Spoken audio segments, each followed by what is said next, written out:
Hello, my name is Lindsay Seiss, and I am the Curriculum Instruction Specialist for K through 12 Science, Health, and PE with Moore County Schools. Today we're going to be looking at science and engineering projects that you can do with students in grades 6 through 12. This is one of my favorite lessons to teach in 7th grade when we talk about simple machines, and we have students create their own Rube Goldberg machines to complete a very simple task like popping a balloon. This assignment or these lessons are set up to run from 1 to 5 days. It just depends on how much time you want to give to it and the level of your students. Typically, I run this lesson for 5 days. On day 1, the tasks that need to be completed by the teacher are you need to review the learning objectives, the learning targets. Students need to have taken their guided notes, and they will need to have seen the video clips for understanding. Okay, day 1, students will be introduced to the standards. So they will be working on 7P 2.4, explain how simple machines such as inclined planes, pulleys, levers, and wheel and axles are used to create mechanical advantage and increase efficiency. On day 1, we will review their learning objectives. After this lesson, students should be able to identify the 6 types of simple machines, explain how simple machines are used to create mechanical advantage and increase efficiency, and understand what a simple machine is and how it would help an engineer to build something. Learning targets, objectives, and standards should be posted on your wall at all times. They should be written in student-friendly language, and the student should be able to tell somebody that's coming in to observe you what it is they are learning that day. Learning targets can be I can statements, or they can be students will be able to statements as long as they are clearly posted and students understand what they are for. So our learning targets for these objectives are students will be able to identify the 6 simple machines and explain how each machine makes work easier. Students will be able to explain how simple machines create mechanical advantage and the difference between IMA and AMA. And students will be able to explain how simple machines aid in the engineering process and help engineers build things. On day 1, students will be introduced to the vocabulary for the unit. They need to see vocab words 3 times during every single lesson. This is what we call the rule of 3. So at the beginning of the lesson, students should be introduced to the words that they are going to see that day. Now, if you have a list of words like you see on the screen, you may not give the students every single word that day. You would only give them the words they're actually going to talk about. They also need to be given the words during the middle of the lesson as the teacher is either giving guided notes or doing a class discussion. Every time those words come up, the teacher needs to stop and explain or go into further detail that these are the vocab words and this is what it means. The third time that the vocab words should come up in the lesson is at the end of the lesson when you are doing your review for reinforcement. Go over the words that you have learned that day and make sure the students understand the meaning. Remember, vocabulary is not rote memorization. Students need to be able to put these words to use during the rest of their units that year. Okay. On day 1, students would get into their guided notes. The teacher can do this in many different ways. Maybe you're comfortable standing up and just giving notes while the students write them down in their science notebooks. Maybe it's something that you would have posted on their Canvas or their Google Classroom and they would take notes and then you would talk about it. Whatever way works best for your students. Remember, you are the person who knows your kids the best. You know what works for them and what doesn't. So when it comes to notes, you do it the way that you know they are going to learn it. So you'll see in red, I've put some notes for the teacher. And on this PowerPoint, you will have ownership of this PowerPoint when I'm done with the presentation. You can take out or add anything that you would like. So slides 5 through 12 are going to be their notes on simple machines, and we're going to look at some vocab. So if you notice on this slide, any word that is highlighted, those are the words that they're going to see as part of their vocab. So one of the very first words is work. Now, I didn't just make that word stand out one time. Every time it comes up, that word is going to be made bold or highlighted so that the students focus on that word. They know that the word work is a word they have to know for simple machines.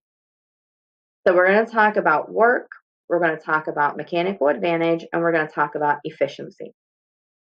Students in secondary grades 6 through 12 do need to know that formula for work. Work equals force times distance. They may not have to be able to figure it out, but they will see that formula at some point in time throughout the year. So make sure they know what the formula is, make sure they understand what the letters stand for, and you may even want to make sure they can work it out. Okay. In their science interactive notebook, students would write down this chart. It's a very simple chart that shows them the type of simple machine and then the type of mechanical advantage that it provides. On the left-hand side are the 6 simple machines we're going to be talking about: the wedge, the wheel and axle, the lever, the inclined plane, the screw, and the pulley. And on the right-hand side is the mechanical advantage. What does that simple machine do that makes work easier? At the bottom, again, you can see I have words that are in bold: ideal mechanical advantage, or IMA, and actual mechanical advantage, or AMA.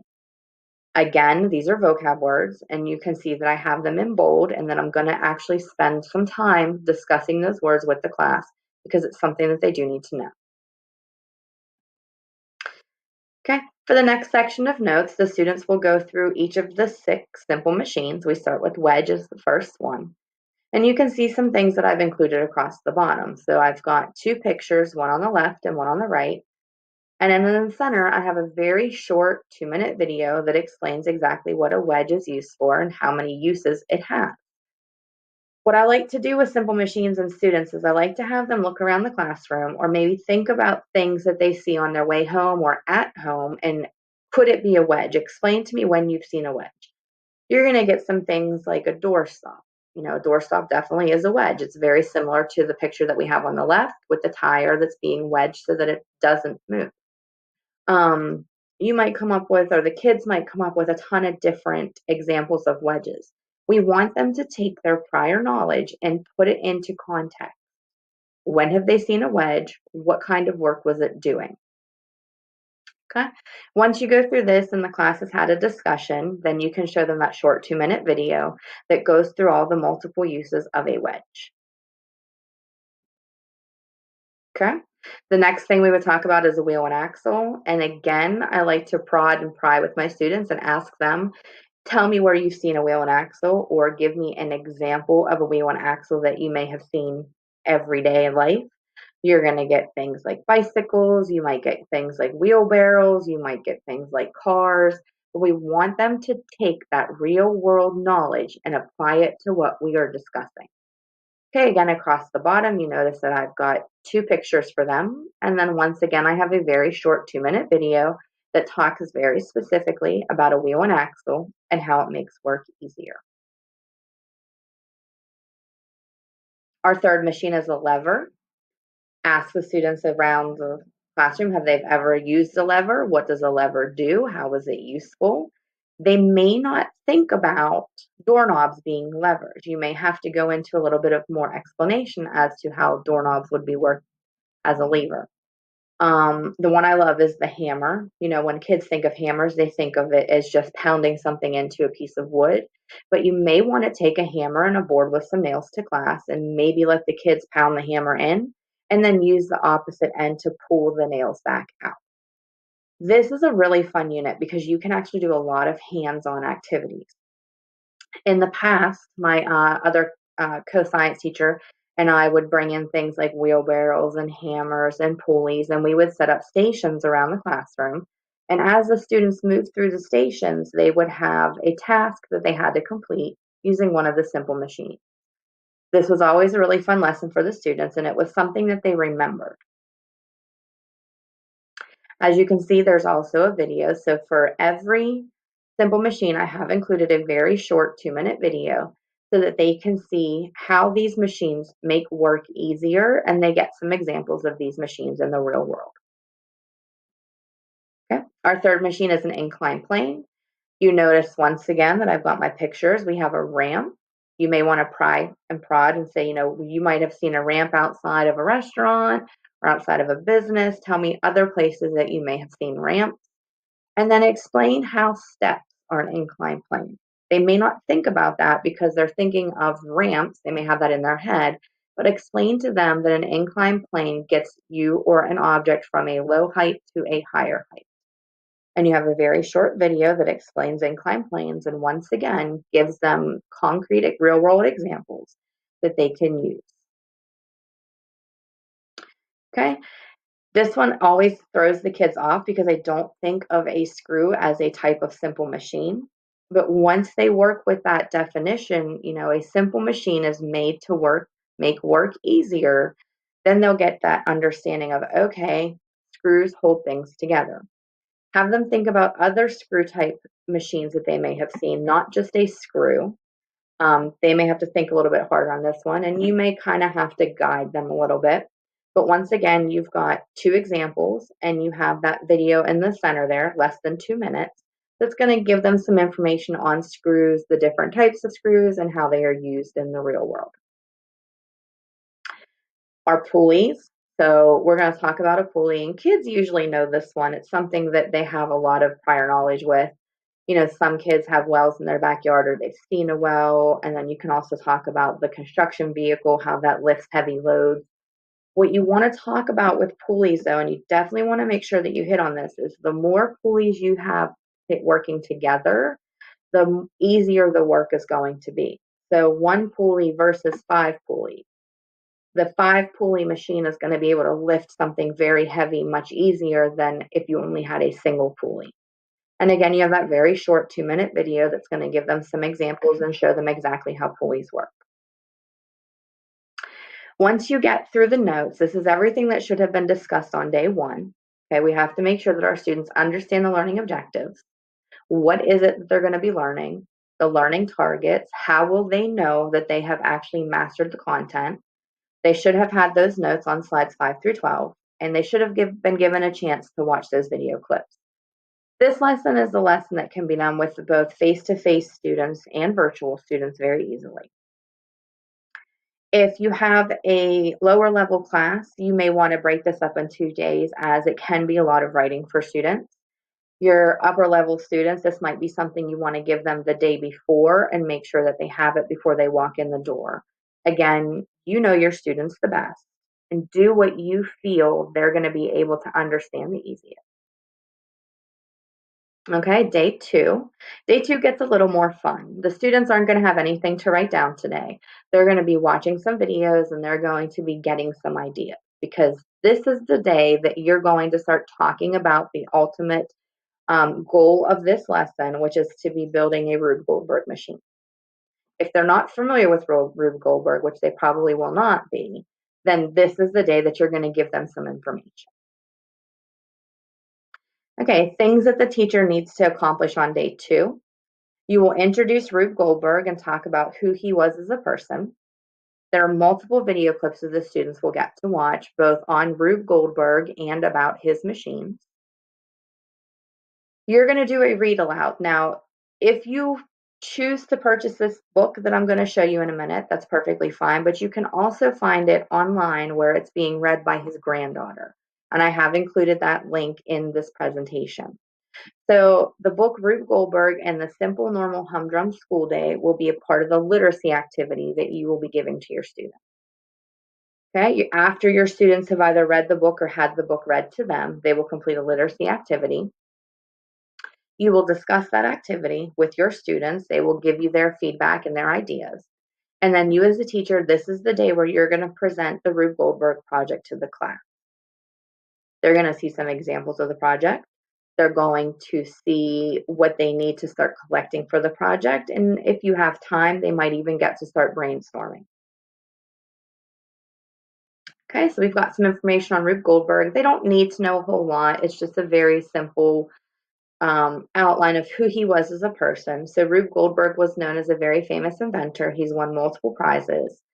He is a cartoonist, and he takes very simple, ordinary, everyday tasks, and he makes them extremely complicated in a very whimsical or silly way. So he puts humor behind his machine.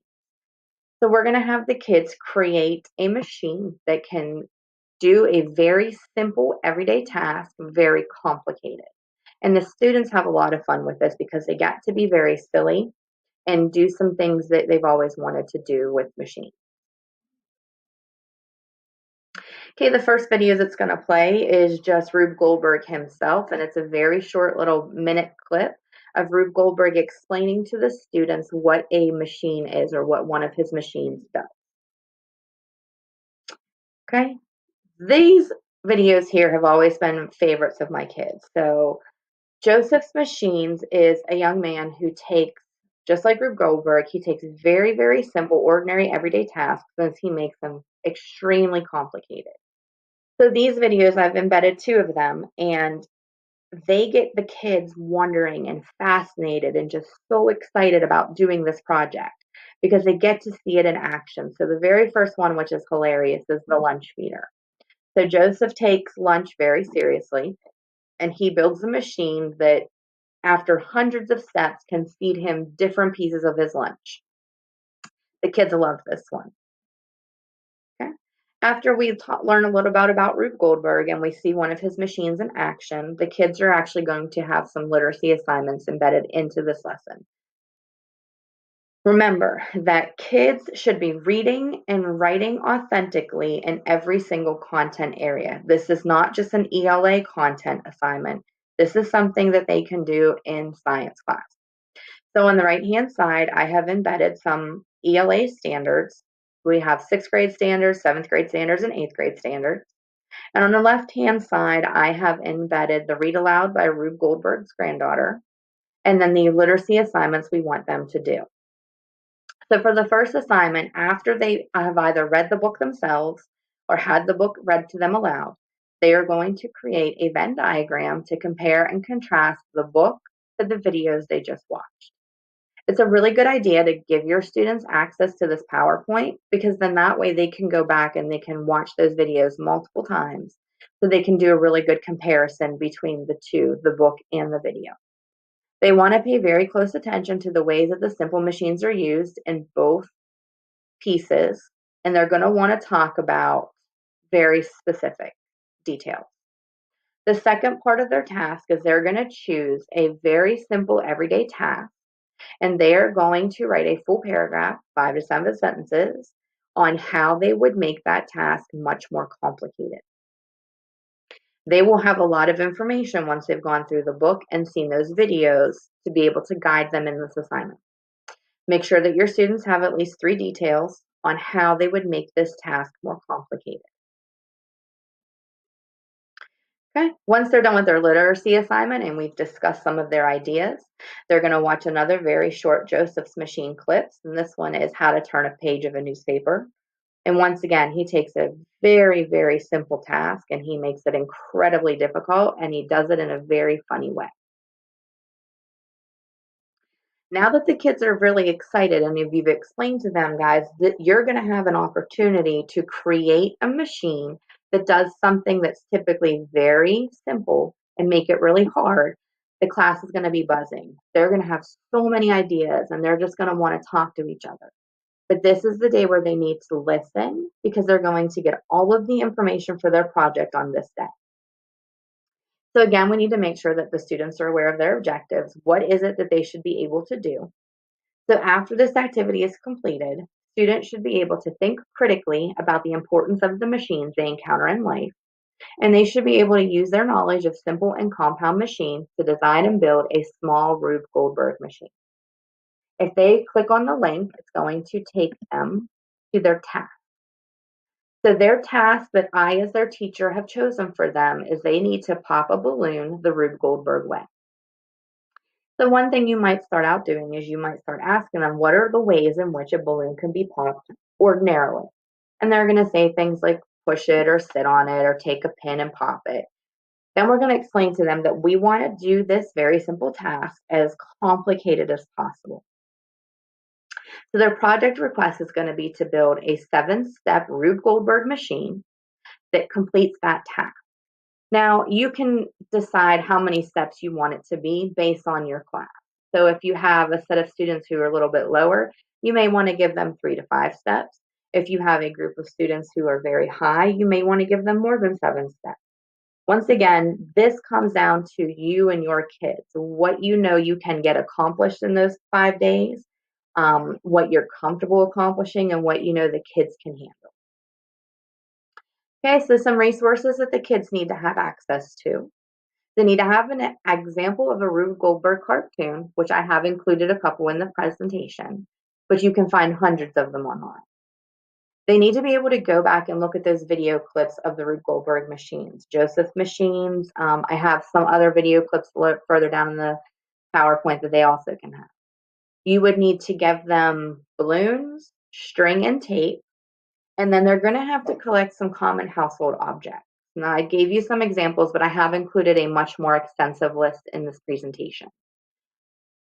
Things we're looking for are cardboard boxes, milk cartons that have been cleaned out, popsicle sticks, marbles, golf balls, pool noodles, basically anything the kids can think of to use in their machine. And you see in all big letters, it says use your imagination. What I typically do is before I start this unit, I send home a letter with the children and I do a Connect Ed call at the end of the night just to let parents and family members know that we're collecting these materials. The more materials that you can collect from family, the easier time the kids are going to have with building it, and the faster the build will go.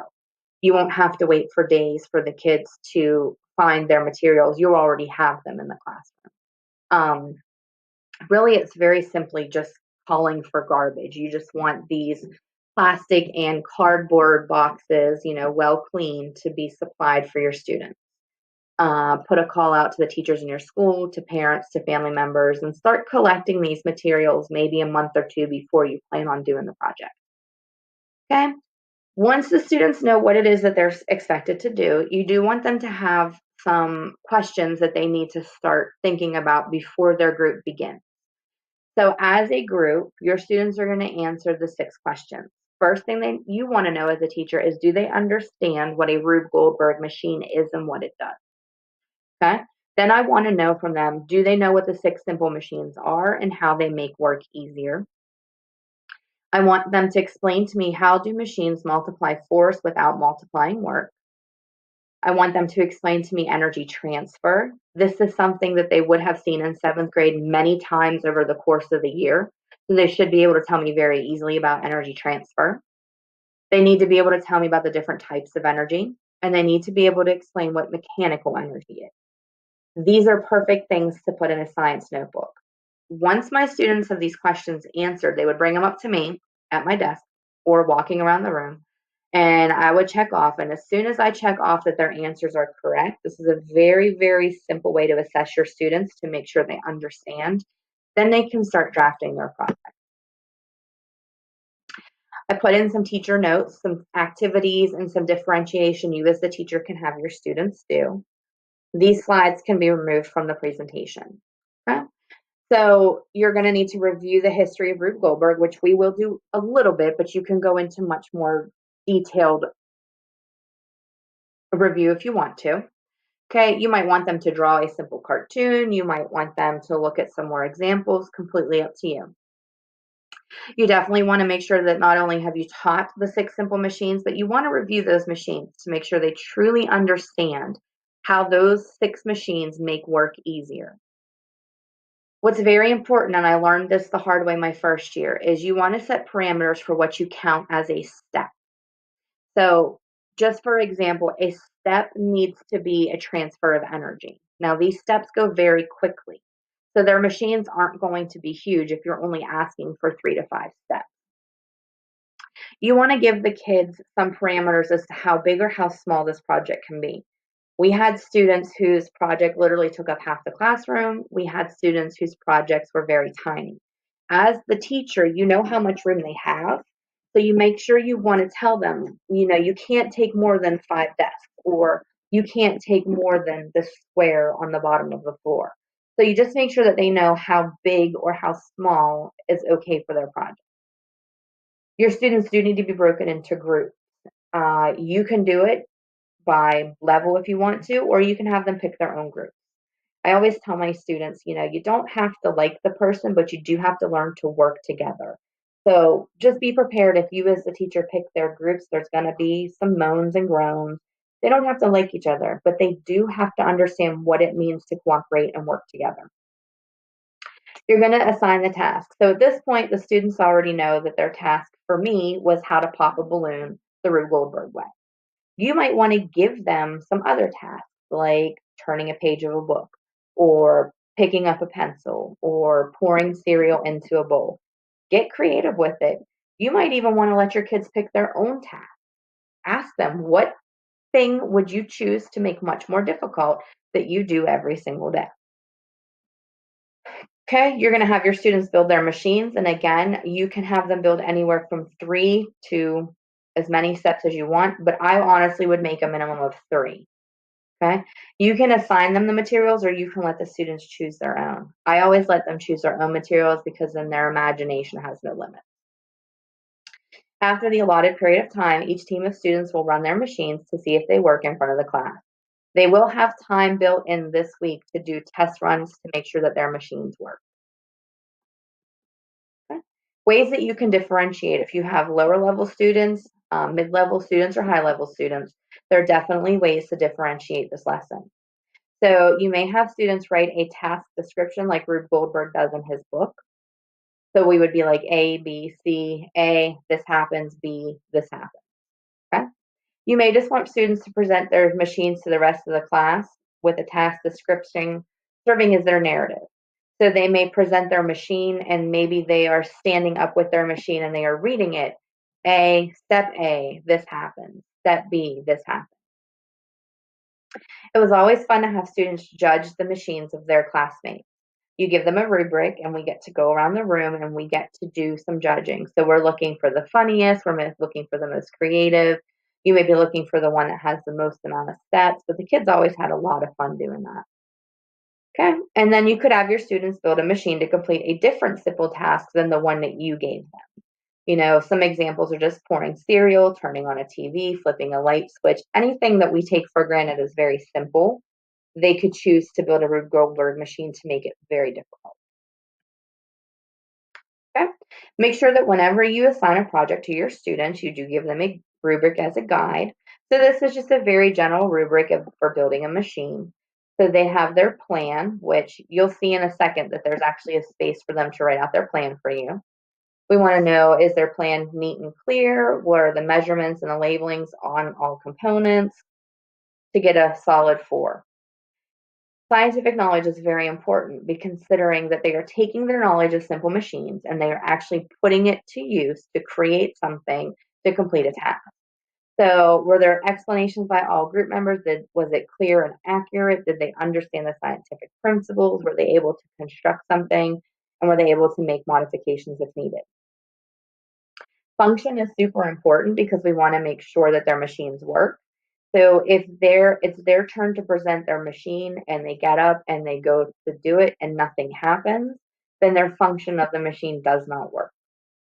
Okay? Modification and testing. How many times did they test their machine?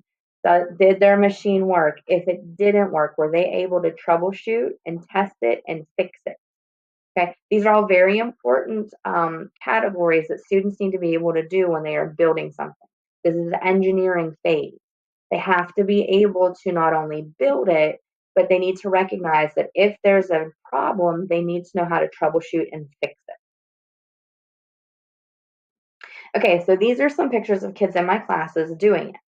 So the very first picture at the top is the planning phase. So you notice that the students have picked out some of their supplies and they are very deep in conversation trying to figure out how to put those simple machines together. If you look very closely at the 3 young men in the back corner and you look at the fire blanket box, they have a ruler on the box that's at an angle. So they're already thinking about what an inclined plane does and how they're going to use it in their project. Okay? So you see they've got some string, they've got giant cardboard boxes. These are just normal household items that I collected over the course of about a month that, students brought in, other teachers in the school brought in, and the kids have access to everything. Okay, so this was day 2 where after they have done their plans, now they start putting their plans into action. So if you look at the picture on the bottom left, you can see we've got a couple inclined planes. We have some rulers, they're measuring. We definitely have a balloon. So they were deciding, how high does that inclined plane need to go to hit the other one at the bottom to be able to pop the balloon. In the second picture, you can see once again, they are doing their troubleshooting. They're putting it together. They are, going through the motions. Is it going to work? They're very dedicated. Every group in this class works so hard on these projects. Okay. Here is some video clips of my kids' projects actually going to work. So what you'll notice is they're very short. So this was the first year that I taught it, and their requirements were only 3 steps. Okay. We did not put a whole week into this project. We only did 3 days. So I only had 1.5 days to build and for it to work. In years after that, we did get, much more creative and much bigger, but this was the very first year, and it was a lot of fun.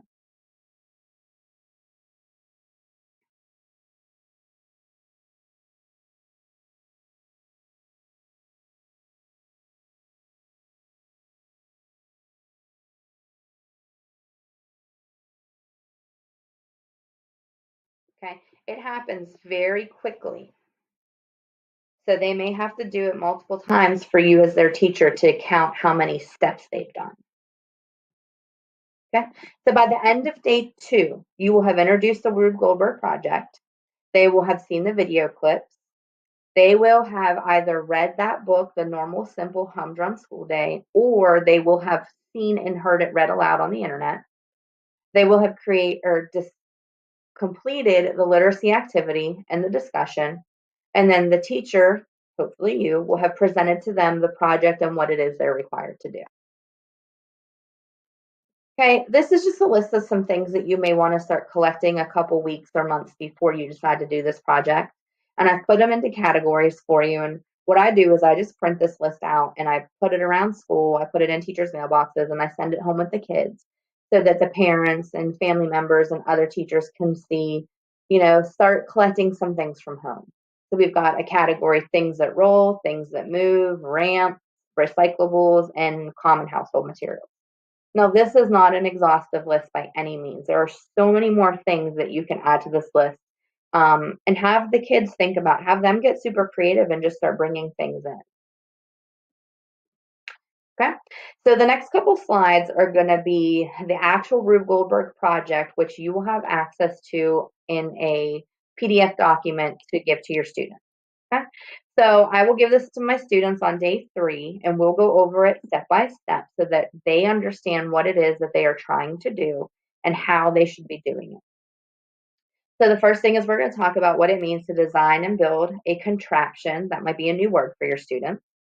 We're going to look at the Rube Goldberg, maybe do another small video. Okay, and then we're going to assign them their tasks. We can do anywhere from 3 to 9 steps, I would say, would be something that they could complete in a couple days. Okay, like an architect, so we're getting into that designing and engineering phase of it. They have to make a blueprint drawing of their Rube Goldberg machine. They have to list all the steps with the proper names of the different simple machines. This is super important because this is where you're going to take that, what they just learned about simple machines, and now they're putting it to use. So I might be able to, spew off like wedge and wheel and axle and pulley, but do I know how they work? And can I tell you where those specific pieces are in my machine? This is a very important piece. Okay. You can either have them build their device at home and bring it to school, or I always had them build it at school and just leave it there. Again, this is totally up to you as their teacher, whichever you feel is the easiest. If you're doing this with students that are working from home, they can build it at home and then they can videotape it, or you can live stream it and everybody can watch it on a Google Meet maybe. Okay, your working device should include at least 3 different simple machines. Again, this is up to you as their teacher. If you want more, then please tell them more. And then once again, it gives them the list of machines that they can use. They're going to have to present their device during class. They're going to have to use the proper terms or vocab words to describe their simple machines. And they're going to need to demonstrate it. So if my task is to pop a balloon, their machine has to pop a balloon. Okay, they must meet the following safety requirements. You cannot launch or catapult anything harmful or dangerous towards people, the walls, or the ceiling. You cannot use a mouse trap or a rat trap. Nothing that's going to cause harm to anybody. Any and all messes created by your machine must be cleaned up. Nothing hazardous or dangerous, no violence, no open flames, no animals, and you must complete the reflection paper at the end. Okay? This goes into some guidelines, so you might want to go over this with your class. Okay? What's going to happen is, and I always tell my kids, they're thinking too hard about something. So you're going to notice that they're going to have, these what I call brain blocks. They're just going to freeze and say, I don't understand that, it's too difficult. They're thinking about it's too big. They have to think about it in parts. So if you talk to them about this paper here, this piece of it here, it's going to walk them through how to break it down into very smaller parts. So the very first thing is they have to decide on a goal. What is it that you want your machine to do? We know that my students, their goal was to pop a balloon. Okay. And then here on task ideas for you as a teacher, this gives you some more ideas if you want to differentiate it for your higher level learner. Okay. You want them to start gathering a few things. You want them to start playing with things. It might be just day one, they build a simple machine, build a ramp and try, make it a high ramp, make it a low ramp, maybe time it, see how the pieces roll. But you definitely want them to be able to work with those machines and figure out how they make work easier before you start to put them together. Get a piece of paper and start writing down some ideas. Do some brainstorming. Figure out how you want the machine to look and how you want it to work. Once you have those ideas, start making a list of the steps or maybe draw a picture of the steps. Okay? Make sure you know what you need to change. Have somebody there that's, that sounding board that you can ask and say, listen, I'm trying to make it do this, but I can't figure it out. This is why you work in a group, because when people look at it from different perspectives, they have different ideas, and that makes it, it's really neat to see these kids work together and figure this problem out. Okay, it tells them what to do if they get stuck. It suggests working backwards, starting from the end and working your way to the beginning. Look at things you may have overlooked, go back and look at those Rube Goldberg videos, look at those Joseph's machine videos, and, pay very close attention to every time the machine changes, what's happening. Okay, if you still have trouble, you can look for inspiration on the internet. You might want to look at some more Rube Goldberg cartoons. But the thing is have fun with it. Just tell your kids to have fun and don't think so hard about it. Okay, so they will need to sketch out their machines, and this is part of their final paper that will be turned in with their work. Okay, they need to describe the action of each step. So just like Rube Goldberg did, they would have a picture of what it was they were trying to complete, and they will label their tasks A, B, C, and D. Give your machine a silly name, okay? And tell me, what is the goal of your machine? I want my students to write down the steps. So step A, tell me specifically what it's doing. And then I also want to know what simple machine it was. Did you use a wedge? Did you use a screw? Did you use an inclined plane? There's room on here for them to have multiple steps. And again, it just depends on how many you as their teacher have assigned. Okay, and this is a reflection piece that they as a group have done at the end of the project. Okay, there's 10 questions. Remember, students should be reading and writing authentically in every class. So how did you come up with the idea? If you just told them to pop a balloon, then everybody's going to have the same answer for that. My teacher said I had to pop a balloon. If you gave them a choice, I want them to tell you why they chose that task. What was the reason behind it? Okay. What do you see as strengths of your device? What was particularly important to you while you were completing your device? What things did you struggle with? What was the most important thing you learned? What was the best thing that happened while you were working? What were some of your the reactions that you received from people that saw your project? That's always a fun one because kids go wild for this. What advice would you give to someone just beginning this project? What would you do differently? And if you were given 2 weeks, how would that make your project bigger? What would you do to improve your project if you had more time? Okay, days 3 to 5, these are build days, and then these are presentation days. So these are the days where the kids are going to be up in your class, they're going to be moving around, they're going to be making messes, they're going to be loud. Allow that process to happen. Please do not make them stay silent while they do this. They have to be able to bounce ideas off each other. Okay? This is a really exciting build day one is always such an exciting day. Just watching them come up with these ideas and putting them to work is just amazing.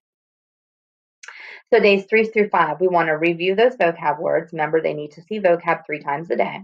We want to do a very quick review of simple machines. We want to discuss the project. What is it that they're going to be doing today? Remember your task. Remember your parameters, 3 to 9 steps, whatever the teacher chooses, how big or how small. And then you're going to give your kids the rest of the class to brainstorm. As a group, they should get access to all of the supplies. You can't brainstorm with nothing in front of you. So allow your kids to get up and start looking at what it is they have access to. And once they can see what it is that they can use, then they can start getting some ideas in their mind, like, oh, I can use this to make a ramp, or I can use this to make some sort of pulley. Okay? So day 3 is just strictly planning. They might start to build, but not a whole lot. Day 4 is a build day.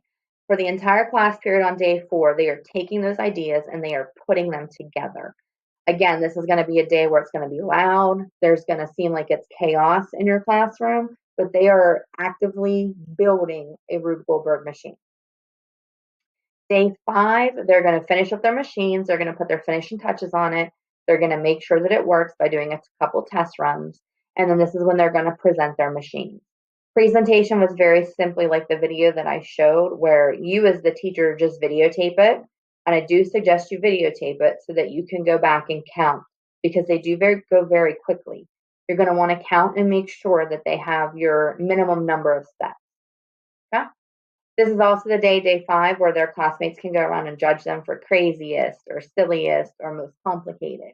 And then as a teacher, you could just have some small prizes. We know kids love candy. That might be something that they want for the team that wins.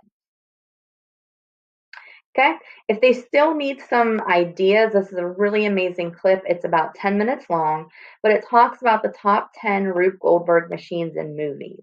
And they may not even realize it, but Rube Goldberg actually comes up in a lot of movies and TV shows with these really zany machines to do something very simple.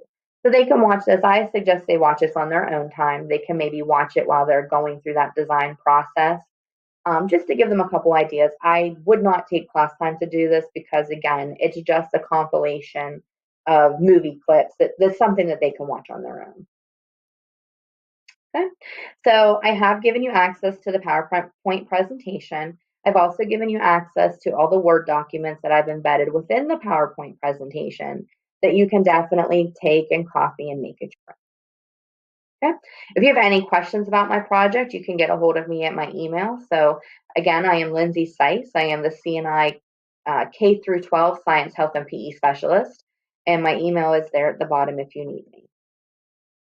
Remember that you will get CEU credits for completing this presentation. So before you exit and go out of it, make sure you do the evaluation link. This is a Google form that will be submitted in to the diffs. And once they get your form, they will actually give you your CEUs by email. Okay. It's been a pleasure. I hope you guys have a lot of fun with this project. It's always been one of my favorites and very close to my heart. The students just love it. And when the kids come in year to year, they always ask, when are we going to build those machines? So you know that it has longevity. It was a pleasure talking with you guys. And again, if you have any questions, please don't be afraid to reach out to me. Thank you.